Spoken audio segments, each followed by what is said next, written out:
إليك من الكتاب وأقم الصلاة إن الصلاة تنهى عن الفحشاء والمنكر ولذكر الله أكبر والله يعلم ما تصنعون۔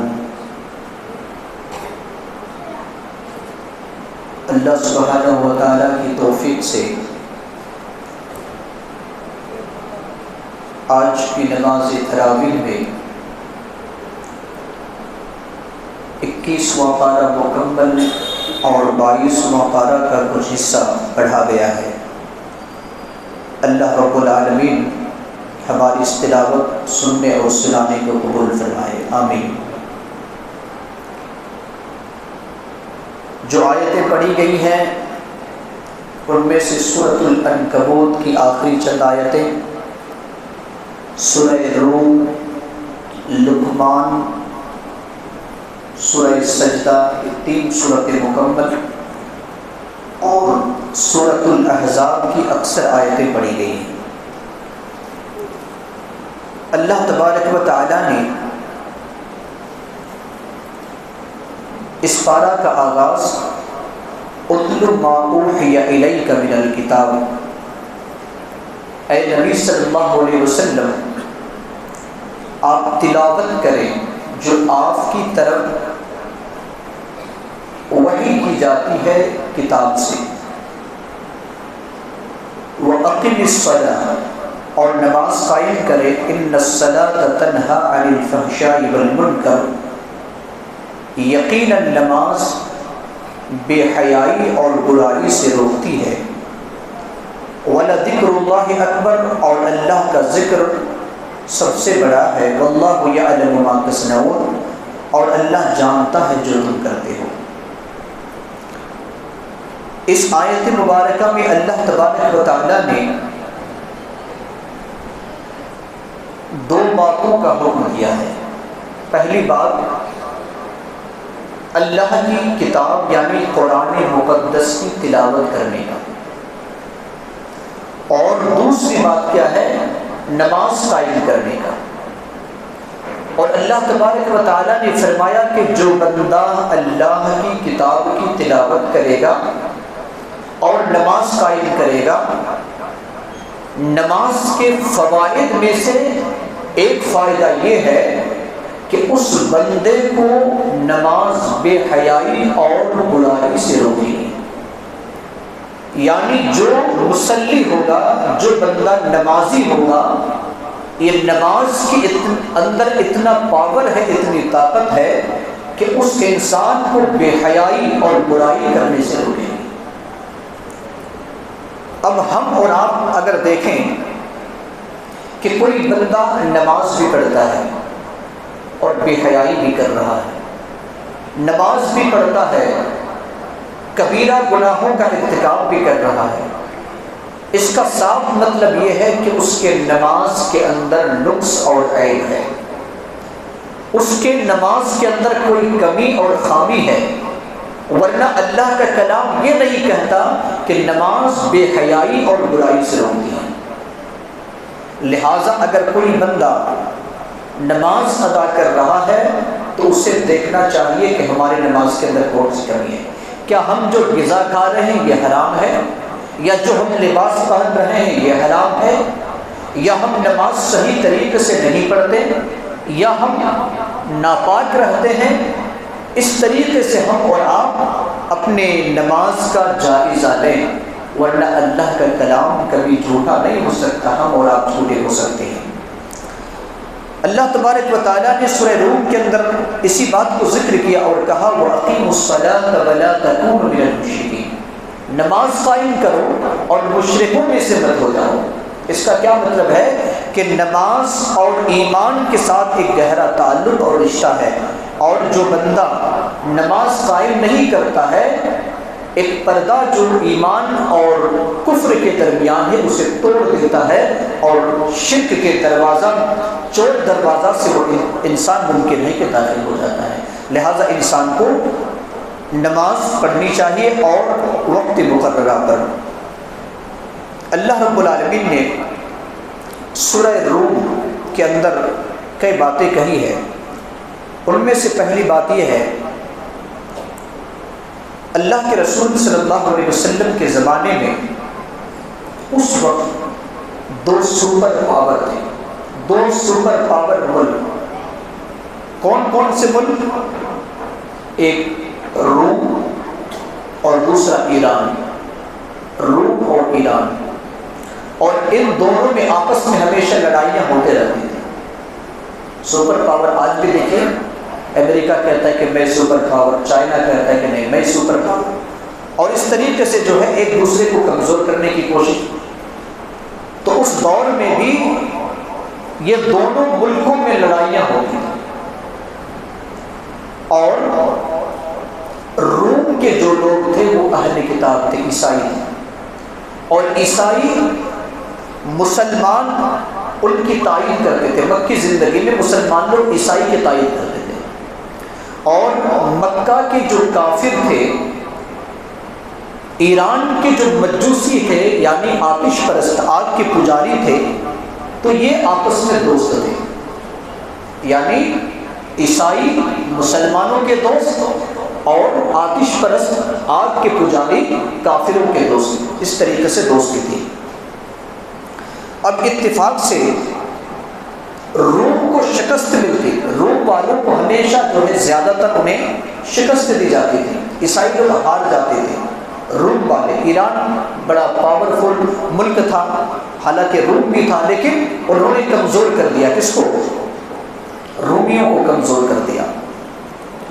اللہ تبارک و تعالی نے ایک خوشخبری دی مسلمانوں کو، اور اس سے پہلے کہ جب ایران کے لوگ جیت جاتے، روم کو ہرا دیتے، تو مکہ میں جشن مناتے تھے اور مسلمانوں کو اکساتے تھے کہ دیکھو ہمارے جو ہے تائید، ہم جس کی تائید کرتے ہیں وہ جیت گئے ہیں، تم ہار گئے ہیں۔ لہٰذا خوشیاں مناتے، مسلمانوں کو بہت تکلیف پہنچتی کہ عیسائی لوگ ہار گئے ہیں، لہٰذا بڑی تکلیف پہنچتی۔ اللہ رب العالمین نے آیت نازل کی اور کہا غلبت الروم، روم مغلوب کر دیے گئے، یعنی عیسائی جو روم کے عیسائی تھے وہ مغلوب ہو گئے۔ فی ادنی الارض وهم من بعد غلبهم سیغلبون، زمین کے ایک حصہ میں، اور زمین کے حصہ سے مراد فلسطین کا علاقہ، جہاں پر عیسیٰ علیہ السلام کے ماننے والوں کی کثیر تعداد تھی، اور بڑے بڑے پادری تھے اس دور کے، عالم تھے، علماء تھے، انہیں بھی قتل کیا گیا تھا۔ وَهُمْ مِنْ بَعْدِ غَلَبِهِمْ سَيَغْلِبُونَ، اللہ رب العالمین نے کہا کہ وہ لوگ مغلوب ہونے کے بعد پھر جیت جائیں گے، یعنی رومی جو ہے جیت جائیں گے، ایران کو شکست دے دیں گے۔ اس وقت فارس کہا جاتا تھا۔ کتنے دنوں میں؟ فی بضع سنین، چند سال میں۔ جب چند سال کی بات آئی، ابو بکر اور ابو جہل دونوں میں تکرار ہوئی۔ اسی آیت کی تفسیر میں امام ترمذی رحمہ اللہ نقل کرتے ہیں اس حدیث کو کہ آپس میں تکرار ہوئی ابو بکر اور ابو جہل کی، کیونکہ ابو بکر روم کے عیسائیوں کے تائید میں تھے، اور ابو جہل یہ ایران کے آتش پرست کے تائید میں۔ لہٰذا ابو بکر نے کہا، جب یہ آیت نازل ہوئی کہ فی بضع سنین، چند سال میں رومی لوگ ایران پر غالب آ جائیں گے، تو حضرت ابو بکر صدیق رضی اللہ عنہ نے ابو جہل سے شرط لگائی اور کہا کہ اے ابو جہل، 5 سال کے اندر یہ رومی ایرانیوں کو شکست دے دیں گے، روم والوں کی جیت ہو جائے گی، کیونکہ قرآن کے اندر آیت نازل ہو گئی ہے۔ یہ خبر جب نبی صلی اللہ علیہ وسلم کے پاس پہنچی تو اللہ کے رسول صلی اللہ علیہ وسلم نے ابو بکر کو بلایا اور کہا کہ تم نے جو شرط رکھی ہے 5 سال، عربی میں لفظ بضع یہ 3 سے 10 تک کے لیے استعمال ہوتے ہیں، 3 سے 10 یعنی 3 سال سے لے کر 10 سال تک۔ لہٰذا اے ابو بکر تم 5 سال کی شرط مت رکھو بلکہ 10 سال کی شرط رکھو۔ پھر ابو بکر صدیق رضی اللہ عنہ ابو جہل کے پاس جاتے ہیں اور کہتے ہیں کہ 10 سال کی شرط ہے کہ 10 سال کے اندر رومی لوگ جیت جائیں گے اور ایران کے جو لوگ ہیں، فارس کے جو لوگ ہیں، وہ لوگ ہار جائیں گے۔ اور ایسا ہی ہوا۔ 9 سال کے بعد جس دن بدر کی لڑائی ہوئی، جب مسلمان مکہ سے مدینہ گئے اور بدر کی لڑائی ہوئی، اور بدر کے میدان میں جس دن مسلمانوں کی جیت ہوئی، اسی دن روم کے عیسائیوں نے ایرانیوں کو شکست دے دی، اسے ہرا دیا۔ اور اتنے طاقتور ایران کے لوگ اتنے طاقتور بن گئے تھے اس وقت کہ پوری دنیا جانتی تھی کہ اس کو کوئی شکست دے ہی نہیں سکتا۔ جیسے ذہنی طور پر آج ہم کیا کہتے ہیں کہ اسرائیل کے لوگ بہت ہی پاورفل ہیں، تو کوئی امید ہی نہیں تھی کہ کیا ایران کو بھی ہرایا جا سکتا ہے۔ اللہ رب العالمین نے مسلمانوں کو خوشخبری دی، اور پھر 9 سال کے اندر اللہ رب العالمین نے رومیوں کو اتنی طاقت دی کہ ایران کے لوگوں کو ہرایا، اور پھر مسلمانوں نے اس وقت جشن منایا جبکہ بدر میں بھی مسلمانوں کی جیت ہوئی تھی۔ دونوں جیت ایک ہی دن ہوئی اور ایک ہی وقت میں ہوئی، اور مسلمان اور عیسائی دونوں نے مل کر کے جشن منایا تھا، روم کے عیسائیوں نے روم میں اور میدان بدر میں مسلمانوں نے۔ تو اس کو اللہ رب العالمین نے سورہ روم کے اندر بیان کیا ہے، اور اسی کی مناسبت سے اس سورہ کا نام سورہ روم ہے۔ اللہ تبارک و تعالیٰ نے اپنی بہت ساری آیتوں کا ذکر کیا ہے، نشانیوں کا ذکر کیا ہے۔ اللہ رب العالمین نے کہا کہ اللہ کی نشانیوں میں سے آسمانوں اور زمین کی پیدائش بھی نشانی ہے، اور تمہاری زبان اور تمہارے رنگ کے اختلاف ہونے میں اس میں بھی عالمین یعنی دنیا والوں کے لیے نشانی ہے۔ اللہ رب العالمین نے یہاں پر یہ صاف لفظوں میں کہا کہ ہم دیکھتے ہیں کہ آسمان اور زمین کی تخلیق ہوئی ہے، انسان کی زبان الگ ہے۔ دیکھیے ہر 7 کلومیٹر 10 کلومیٹر میں کچھ نہ کچھ زبان کی جو لہجہ ہے وہ بدلتا رہتا ہے۔ تو اللہ رب العالمین نے کہا کہ اس میں بھی کیا ہے، نشانی ہے، اور بہت ساری نشانیوں کا اللہ رب العالمین نے ذکر کیا، یہاں تک کہ اللہ رب العالمین نے کہا کہ اللہ کی نشانیوں میں سے رات اور دن بھی ہے۔ رات میں تم آرام کرتے ہو، سوتے ہو، اور دن میں تم کمائی کرتے ہو، اس میں بھی سننے والے لوگوں کے لیے، ماننے والے لوگوں کے لیے نشانیاں ہیں۔ اللہ تبارک و تعالیٰ نے آج دنیا کے اندر جو فساد برپا ہوتا ہے اس کا ذکر کیا، اور کہا کہ ظہر الفساد فی البر والبحر بما کسبت ایدی الناس، یعنی خشکی میں اور سمندر میں جو بھی فساد اور جو بھی لڑائی جھگڑے ہوتے ہیں یہ تمہارے ہاتھ کی کمائی ہے، لوگوں کے ہاتھ کی کمائی کا یہ نتیجہ ہے۔ لہٰذا جو بھی ہم فساد میں مبتلا ہوتے ہیں، اللہ تبارک و تعالیٰ نے صاف لفظوں میں کہا کہ یہ تمہاری کمائی کا کیا ہے، نتیجہ ہے۔ لہٰذا ہمیں اور آپ کو چاہیے کہ ہم اپنی زندگی کو اس طریقے سے گزاریں کہ اللہ کو ناراض نہ کریں۔ اگر ہم ایسا کریں گے تو یقیناً اللہ رب العالمین ہم سے ناراض ہوگا، اور پھر زمین میں فساد برپا ہوگا۔ اللہ تبارک و تعالیٰ نے انسان کی تخلیق کے بارے میں کہا ہے، انسان کی تخلیق کے بارے میں کہا کہ اللہ الذی خلقکم من ضعف، اللہ کون ہے؟ وہی ہے جس نے تمہیں کمزور بنایا۔ اس کے بعد ثم جعل من بعد ضعف قوة، پھر اللہ رب العالمین نے کمزوری کے بعد تمہیں قوت عطا کی۔ ثم جعل من بعد قوة ضعفا وشیبا، اور پھر قوت کے بعد اللہ رب العالمین نے انسان کو کمزور اور بوڑھا بنایا۔ یخلق ما یشاء، اللہ جو چاہتا ہے پیدا کرتا ہے۔ اس آیت مبارکہ میں اللہ رب العالمین نے کیا انسان کے بارے میں کہا کہ انسان کی جو تخلیق ہوتی ہے تو بہت ہی لاچار، مجبور، انسان جیسے کوئی کمزور مخلوق نہیں ہے۔ آپ ایک مرغی کے چوزا کو دیکھیں، ابھی انڈا سے نکلا ہے 1-2 گھنٹہ کے اندر چلنا شروع کر دیتا ہے، اور انسان کتنا کمزور ہے۔ اللہ رب العالمین نے فرمایا کہ انسان اتنا کمزور ہے کہ وہ 2 سال تک چل نہیں سکتا، 1.5 سال تک، 2 سال تک چل نہیں سکتا۔ تو یہ اللہ رب العالمین نے انسان کو کمزور بنایا۔ اور آپ نے یونس علیہ السلام کا واقعہ پڑھا ہوگا کہ جب مچھلی نے اسے سمندر کے کنارے پر اگل دیا تو وہ چل پھر نہیں سکتے تھے، بالکل اتنے کمزور ہو گئے تھے جس طریقے سے ایک پیدائشی طور پر ایک بچہ کمزور ہوتا ہے۔ تو اللہ تبارک و تعالیٰ نے وہاں پر کچھ درخت اگایا جس کی وجہ سے اس کے سائے میں وہ چند دنوں تک رہے، پھر طاقتور بنے۔ تو اللہ رب العالمین نے کہا کہ تم کمزور پیدا کیے گئے، پھر اس کے بعد اللہ نے تمہیں طاقت دی، پھر آہستہ آہستہ اللہ رب العالمین نے تمہیں کمزور بنایا۔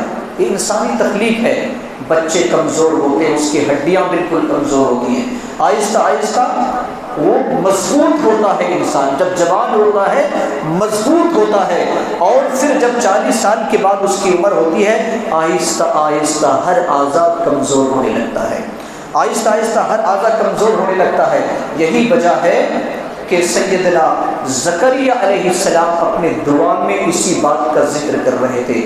قال رب انی وہن العظم منی واشتعل الرأس شیبا، اے پروردگار عالم اس وقت ہمیں اولاد کیسے ہو سکتی ہے؟ ہماری ہڈیاں تو کمزور ہو گئی ہے، ہمارے سر کے بال سفید ہو چکے ہیں، پھر کیسے اولاد ہو سکتی ہے؟ تو اللہ رب العالمین نے کہا کہ اولاد اسی طریقے سے، جس طریقے سے اللہ عطا کرتا ہے جوانوں کو، اسی طریقے سے آپ کو بھی عطا کیا جائے گا۔ بہرحال تو انسان کو اللہ رب العالمین نے پھر کمزور کی طرف لے گیا، اور اتنا بھی کمزور انسان بن جاتا ہے کبھی کہ بالکل دوسرے کا محتاج ہو جاتا ہے، اور یہ ایسی عمر ہے جس عمر کے بارے میں اللہ کے رسول صلی اللہ علیہ وسلم اللہ سے پناہ مانگا کرتے تھے۔ اللہم انی اعوذ بک من ان ارد الی ارذل العمر، اے اللہ ہمیں ایسی عمر عطا نہ کرنا کہ جس عمر میں ہم دوسرے کے محتاج ہو جائیں اور ہم بے بس اور لاچار ہو جائیں، اے اللہ ایسی عمر ہمیں عطا نہ کرنا، کیونکہ اس عمر میں انسان اگر اچھی اولاد ہے تو پھر وہ انسان اس کی زندگی کسی طریقے سے اچھا گزر جاتی ہے، ورنہ اس کی زندگی میں کئی پریشانیاں ہوتی ہیں۔ اور دیکھیے نبی صلی اللہ علیہ وسلم کی زندگی کے 63 سالہ عمر میں آپ صلی اللہ علیہ وسلم نے وفات پائی۔ تو ایسی عمر سے اللہ کے رسول صلی اللہ علیہ وسلم خود پناہ مانگا کرتے تھے کہ جو بالکل کمزور ہو اور دوسرے کا محتاج بن جائے۔ اس کے بعد سورہ لقمان میں بہت ساری نصیحتوں کی باتیں ہیں، ان میں سے پہلی بات یہ ہے، اللہ رب العالمین نے کہا کہ وَمِنَ النَّاسِ مَن يَشْتَرِي لَهْوَ الْحَدِيثِ لِيُضِلَّ عَن سَبِيلِ اللَّهِ بِغَيْرِ عِلْمٍ وَيَتَّخِذَهَا هُزُوًا أُولَٰئِكَ لَهُمْ عَذَابٌ مُّهِينٌ۔ بعض لوگ ایسے ہیں جو لہو الحدیث کو خریدتے ہیں۔ لہو الحدیث کیا ہے ابھی میں آپ کو بتاؤں گا، تاکہ وہ لہو الحدیث لوگوں کو اللہ کی راہ سے بغیر علم کے گمراہ کر دے اور اس کو مذاق بناتے ہیں۔ یہ وہ لوگ ہیں کہ ان کے لیے رسوا کرنے والا عذاب ہے۔ اللہ رب العالمین نے اس آیت مبارکہ میں کہا کہ کچھ لوگ ایسے ہیں جو لغو الحدیث کو خریدتے ہیں۔ لغو الحدیث اس زمانے میں کیا ہوتا تھا؟ اس زمانے میں جس وقت قرآن کا نزول ہو رہا تھا، اس زمانے میں لغو الحدیث ڈھول تماشے اور ڈھول تاشے باجے اور جو ناچنے والی ہوتی تھی ان کو لغو الحدیث کہا جاتا تھا اس زمانے میں جس وقت قرآن کا نزول ہو رہا تھا۔ اور اس کی تفسیر کرنے میں مفسرین اکرام لکھتے ہیں کہ لغو الحدیث ہر وہ چیز ہے جس کے ذریعے سے انسان گانے سنے، اللہ کے ذکر سے غافل ہو جائے۔ گویا کہ یہ جو موبائل ہے یہ بھی لغو الحدیث ہے، یہ بھی کیا ہے؟ لغو الحدیث۔ کتنے لوگ گانے سنتے ہیں، کتنے لوگ سیریل دیکھتے ہیں، کتنے لوگ شریعت کے خلاف باتوں کو سنتے ہیں اور دیکھتے ہیں۔ اللہ رب العالمین نے کہا کہ یہ ایک ایسی چیز ہے جو لوگوں کو اللہ کی راہ سے گمراہ کرنے کا ذریعہ ہے۔ ابھی کچھ دن پہلے مجھے بتایا گیا کہ کچھ لوگ جو ہے ادھر نماز میں تراویح چل رہی ہے اور پیچھے جو ہے کچھ نوجوان ادھر IPL کا میچ دیکھ رہے ہیں، IPL کا میچ دیکھ رہے ہیں ادھر پیچھے جا کر کے، کسی نے بتایا نوجوان دیکھ رہے ہیں۔ تو یہاں پر دیکھیں لغو الحدیث خرید لیا ہم نے، اللہ کا یہاں پر ذکر چل رہا ہے، قرآن کی تلاوت چل رہی ہے اور IPL میچ دیکھا جا رہا ہے، حالانکہ قرآن کی آواز وہاں تک پہنچ رہی ہے۔ اللہ رب العالمین نے کہا کہ اولئک لہم عذاب مہین، ایسے لوگوں کے لیے رسوا کرنے والا عذاب ہے۔ یہ ہماری اور آپ کی بات نہیں، کس کی بات ہے؟ پروردگار عالم کی بات ہے۔ لہٰذا موبائل فون کا صحیح استعمال کریں، یہ لہو الحدیث نہیں ہوگا، وقت کی ضرورت ہے، لہو الحدیث نہیں ہوگا۔ اگر ہم نے خلاف شرع اس کو استعمال کیا تو یہ بھی لہو الحدیث ہے اور یہ ہمارے لیے رسوا کرنے کا ذریعہ بن جائے گا۔ لقمان حکیم کی نصیحت اللہ تبارک و تعالیٰ نے اپنے کلام مقدس کے اندر بیان کیا۔ لقمان حکیم عام انسان تھے، بلکہ ایک غلام تھے اور دیکھنے میں بھی بدصورت تھے۔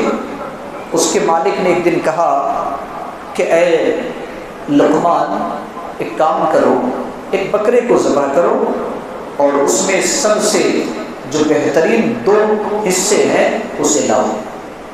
ذبح کیا، زبان اور دل لا کر کے سامنے رکھ دیا، کہا یہ بہترین حصے کہاں۔ پھر کچھ دن گزرنے کے بعد پھر لقمان حکیم سے کہا جا رہا ہے کہ اے لقمان، تم کیا کرو اور ایک جانور ذبح کرو اور جو بدترین حصہ ہے وہ لے کر کے آؤ۔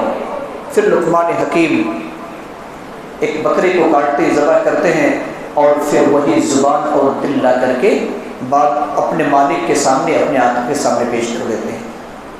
ان کا مالک کہتا ہے کہ لقمان، میں نے تمہیں کہا تھا بہترین حصہ تو یہی لائی، بدترین تو یہی لائی، کیا وجہ ہے؟ کہا کہ آقا، اگر یہ 2 حصے اگر سب سے بہتر ہو جائے، اگر صحیح استعمال کرے تو اس انسان سے بہتر انسان کوئی نہیں ہو سکتا ہے، زبان اور دل۔ اور اگر ان دونوں کا استعمال اگر درست نہ کرے تو پھر اس انسان سے بدتر انسان کوئی نہیں ہو سکتا ہے۔ یہ لقمان حکیم کے بارے میں آتا ہے کہ کسی شخص نے کہا کہ آپ اتنی اچھی باتیں کیوں کر لیتے ہیں، کیسے؟ تو لقمان حکیم نے جواب دیا کہ میں خاموشی اختیار کرتا ہوں، میں زیادہ بولتا نہیں ہوں، بے فائدے اور فضول کی باتیں میں کرتا ہی نہیں ہوں۔ اسی وجہ سے اللہ رب العالمین مجھے حکمت کی باتوں سے نوازا ہے۔ اور کتنی حکمت کی باتیں ہیں کہ اللہ رب العالمین نے قرآن کے اندر ان کی باتوں کو نقل کیا ہے۔ اللہ نے قرآن کے اندر ان کی باتوں کو نقل کیا ہے۔ ایک حرف پڑھیں گے تو 10 نیکی ملے گی لقمان حکیم کی باتوں پر بھی۔ کیا بات ہے، کیا نصیحت ہے! 10 نصیحتیں لقمان حکیم نے کی ہے، اور آپ جانتے ہوں گے اپنی اولاد کی تربیت میں ایک بہترین نصیحت کیا نصیحت ہے؟ دیکھیے اللہ رب العالمین نے نقل کرتے ہوئے کہا وَإِذْ قَالَ لُقْمَانُ لِابْنِهِ، اور جب کہ لقمان نے اپنے بیٹے سے کہا وَهُوَ يَعِظُهُ، اور وہ اپنے بیٹے کو واعظ اور نصیحت کر رہے تھے، یا بنی لا تشرک باللہ، اے میرے لخت جگر، اللہ کے ساتھ کسی کو شریک نہ ٹھہرانا، ان الشرک لظلم عظیم، یقیناً شرک بہت بڑا ظلم ہے۔ سب سے پہلی بات جو لقمان حکیم اپنے اولاد کو بطور نصیحت پیش کر رہے ہیں وہ شرک سے بچنے کی تلقین ہے۔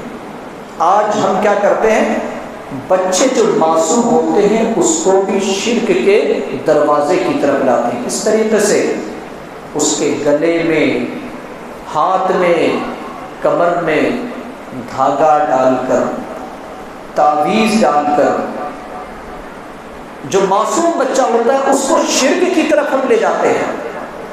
تعویذ اگرچہ بعض مفسر نے اور بعض علماء نے کہا ہے کہ شرک اصغر ہے، لیکن اگر انسان کا عقیدہ اس تعویذ اور گنڈے پر ہو جائے، اس دھاگے پر ہو جائے تو یہ شرک اکبر میں بدل جاتا ہے۔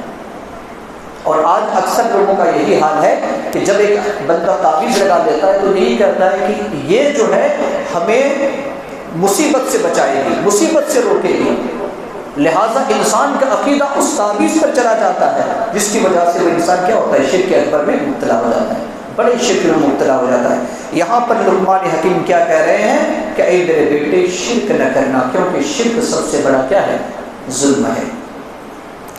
دوسری نصیحت اپنے بیٹے سے کیا کہتے ہیں، کہتے ہیں یا بنیا انہا ان تک مثقال حبۃ من خردل فتکن فی السماوات، اللہ رب العالمین نے کہا یا بنیا انہا ان تک مثقال حبۃ من خردل، اگر کوئی چیز رائی کے دانے کے برابر بھی ہو، فتکن فی صخرۃ، پتھر کے چٹان میں ہو، او فی السماوات یا آسمانوں میں ہو، او فی الارض یا زمین میں ہو، یأت بہ اللہ، اللہ اسے ضرور لائے گا۔ ان اللہ لطیف خبیر، اللہ باریک سی باریک چیزوں کی خبر رکھنے والا ہے۔ اب یہاں پر اللہ رب العالمین نے لقمان حکیم کی نصیحت کو کیا بیان کیا کہ اپنے بیٹے کے دل میں اللہ کا خوف پیدا کر رہے ہیں۔ اللہ کا خوف کس کا؟ اللہ کا، کہ اے بیٹا دیکھو، اگر چھوٹی سی چھوٹی چیز ہو، نیکی ہو یا برائی ہو، اگر انسان پتھر کے چٹان میں، آسمانوں میں، زمین میں، کسی بھی حصہ میں کرے، اللہ اس کو لائے گا۔ اللہ کا خوف اپنے اولاد کے دل کے اندر بیٹھائیے۔ آج ہم کیا کر رہے ہیں؟ بلی اور کتے کا خوف دکھا رہے ہیں کہ تو نہیں ہوئے گا، بلی آ رہی ادھر سے، کہ کتا آ رہا ہے، اس طریقے سے خوف۔ اور جب بچے کے دل میں غیر اللہ کا خوف بیٹھ جاتا ہے تو اللہ کا خوف نکل جاتا ہے۔ انسان کو چاہیے، میری ماں اور بہنیں آپ بھی سنیں، کہ اللہ کا خوف، اللہ سے ڈرائیں، غیر اللہ سے نہیں، بلی اور کتا سے نہیں، کسی مخلوق سے ڈرانا نہ سیکھیں، ڈرانا صرف اللہ سے سیکھیں۔ فلسطین کے بچوں کو آپ دیکھیں، چھوٹے چھوٹے معصوم بچے ہوتے ہیں، ان کے والدین کس طریقے سے تربیت کرتے ہیں کہ وہ فوجی کے سامنے نہتے ہوتے ہیں لیکن کبھی ڈرتے نہیں، کیونکہ اس کے دل کے اندر ایک ہی خوف ہے، اللہ کا۔ لہذا اپنے بچوں کے دلوں میں صرف اللہ کا خوف ڈرا بیٹھائیے اور غیر اللہ کے خوف سے دور رکھیں۔ یہی اللہ رب العالمین نے لقمان حکیم کی نصیحت کو بیان کیا ہے اور ہمیں پیغام دیا ہے، ہمیں یہ میسج دیا ہے کہ تم اپنی اولاد کے دل میں میرا خوف بیٹھاؤ، کسی غیر کا نہیں۔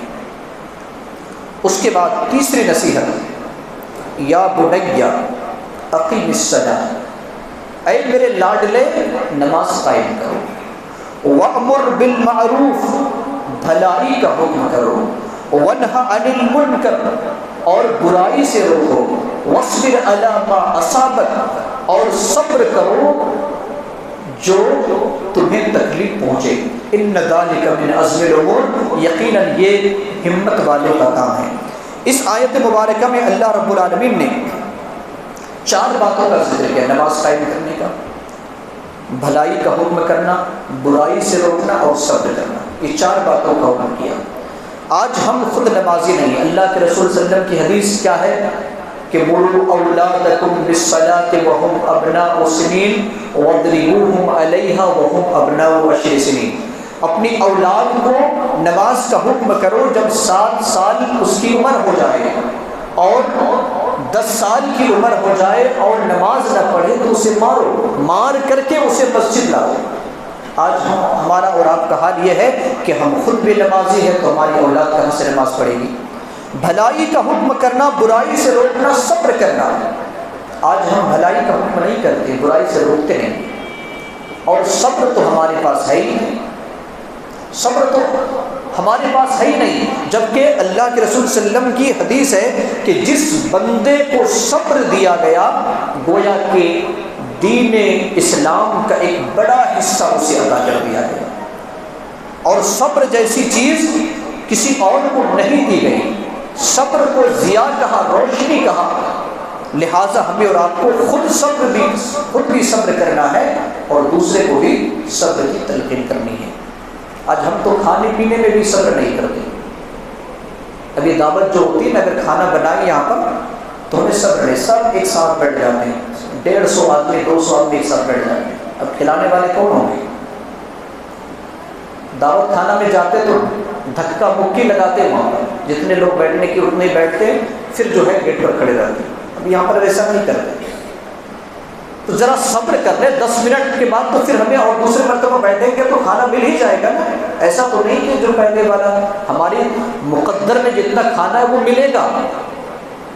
جب ہم ماں کے پیٹ میں تھے، جب ہماری عمر صرف 4 مہینے تھی، اسی وقت اللہ نے لکھ دیا تھا کہ تمہارا کتنا رزق ملنے والا، کتنی بوٹیاں ملے گی وہ بھی اللہ نے لکھ دیا۔ پھر اسے ہم پہلے کھا کر ہمیں زیادہ ملنے والے نہیں ہیں، لہٰذا اس کو اچھی طرح سے یاد کر لیں اور صبر کریں، خود بھی صبر کریں، اپنے اولاد کو بھی صبر کی تلقین کریں۔ اس کے بعد لقمان حکیم کی نصیحت یہ ہے ولا تصعر خدک للناس، لوگوں کے سامنے اپنا منہ کو نہ پھلانا۔ اسلام ہمیں اس بات کی تعلیم دیتا ہے کہ اگر کوئی بندہ اپنے بھائی سے مسکراتا ہوا چہرہ ملتا ہے تو اس میں بھی نیکی ہے، اور اس نیکی کو بھی انسان کو حقیر نہیں سمجھنا چاہیے۔ تم گال کو مت پھلانا، ناراضگی کا اظہار مت کرنا، یہ لقمان حکیم نصیحت کر رہے ہیں۔ اور کیا؟ ولا تمش فی الارض مرحا، اور زمین پر اکڑ کر مت چلنا، زمین پر اکڑ کر مت چلنا۔ ابھی آپ دیکھیں گے کہ نوجوان لوگ کیا کریں گے، ابھی شب بیداری کے نام پر روڈوں پر شب بیداری کریں گے اور اکڑ کر کے بائک سے چلیں گے، کتنے کا ایکسیڈنٹ ہوگا، کتنے ماں باپ جو ہے پریشان ہوں گے۔ اسی میں شب قدر میں اور اسی طریقے سے اور کئی شب کے نام سے جو لوگ جانتے ہیں، جو لوگ مانتے ہیں، اس میں بھی کئی لوگ ایکسیڈنٹ ہو جاتے ہیں، کئی بچے، نوجوان بچے۔ لہٰذا ہمیں اپنی اولاد کو چھوٹے سے بچپن سے یہ نصیحت کرنی ہے کہ زمین پر اکڑ کر مت چلو۔ قرآن کی بات جب ہو کر اللہ رب العالمین نے کہا کہ تمہیں اکڑ کس بات کی ہے، تم زمین کو پھاڑ نہیں سکتے اور آسمان پہاڑ کی بلندی کو چھو نہیں سکتے، تو پھر تمہیں تکبر کس بات کا ہے؟ اس کے بعد اللہ رب العالمین نے کہا کہ ان اللہ لا یحب کل مختال فخور، جو فخر کرنے والے، تکبر کرنے والے، اللہ اسے پسند نہیں کرتا۔ اور کہا وقصد فی مشیک، اپنے چال میں میانہ روی اختیار کرو، نہ زیادہ تیز نہ زیادہ آہستہ، بلکہ میانہ روی چلو۔ وغضض من صوتک، اپنی آواز کو پست رکھو، بلند آواز سے باتیں مت کیا کرو، اپنی آواز کو پست رکھو۔ ان انکر الاصوات لصوت الحمیر، یقیناً آوازوں میں بدترین آواز گدھے کی آواز ہے۔ تو یہ 10 نصیحتیں، کچھ باتوں کو کرنے کا حکم لقمان حکیم نے دیا اور کچھ باتوں سے لقمان حکیم نے منع بھی کیا۔ ہماری ذمہ داری ہے کہ لقمان حکیم کی اس نصیحت کو لے کر اپنی اولاد کے سامنے رکھیں۔ اللہ رب العالمین ہم تمام لوگوں کو کہنے اور سننے سے زیادہ عمل کرنے کی توفیق عطا فرمائے۔ آمین۔ وآخر دعوانا الحمدللہ۔